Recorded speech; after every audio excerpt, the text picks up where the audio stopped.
இருக்கிறாங்க. வீரன் தான் இலை மலர்ந்தால் ஈழம் மலரும் சொன்னாரு. இலை மலர்ந்தால் அங்கே ஈழம் மலரும்.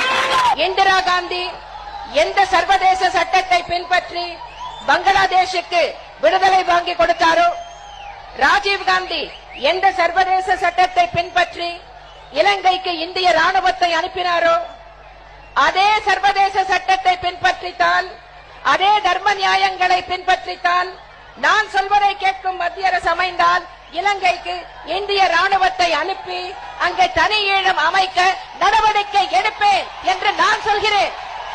இந்த விடயத்தை பார்த்த பின்புதான் அண்ணன் சீமான் கூறுகின்றார், இலை மலர்ந்தால் ஈழம் மலரும் என்கின்ற விடயத்தை அண்ணன் சீமான் கூறுகின்றார். ஆகவே இந்த கடிதத்தை பார்த்த பின்புதான் அதற்கான விடையானது எனக்கு கிடைத்தது. அண்ணன் சீமான் வேண்டுமென்றோ அல்லது பிரச்சாரத்துக்கு நிதி வேண்டிக் கொண்டு தன் சுயமாகவோ அந்த கட்சிக்கு ஆதரவை வழங்கவில்லை. எமது ஈழத்தமிழர்களுக்காக எமக்காக ஆதரவு தருகிறேன்